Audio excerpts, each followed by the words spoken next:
how to stop sharing problem, enable or disable auto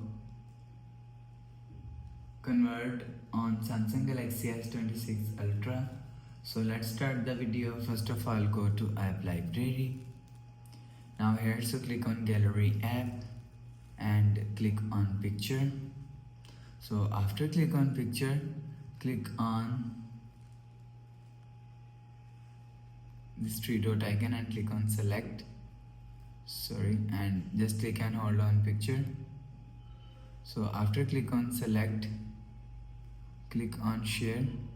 So after click on share, click on this option.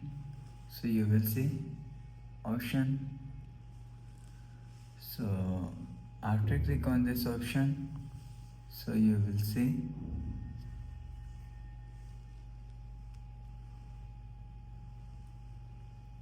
so if you want to enable auto option, so turn on this buttons. So after turn on this button, you will see auto option is turned on. So if you want to disable, so turn off this button. So after turn off this button, you will see option is disabled. So if you want to enable, so turn on this button. So after the process, go back to home screen, refresh phone. So that's how you can enable or disable stop sharing problem auto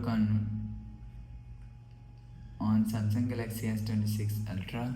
So if you like the video, please subscribe. Thanks for watching.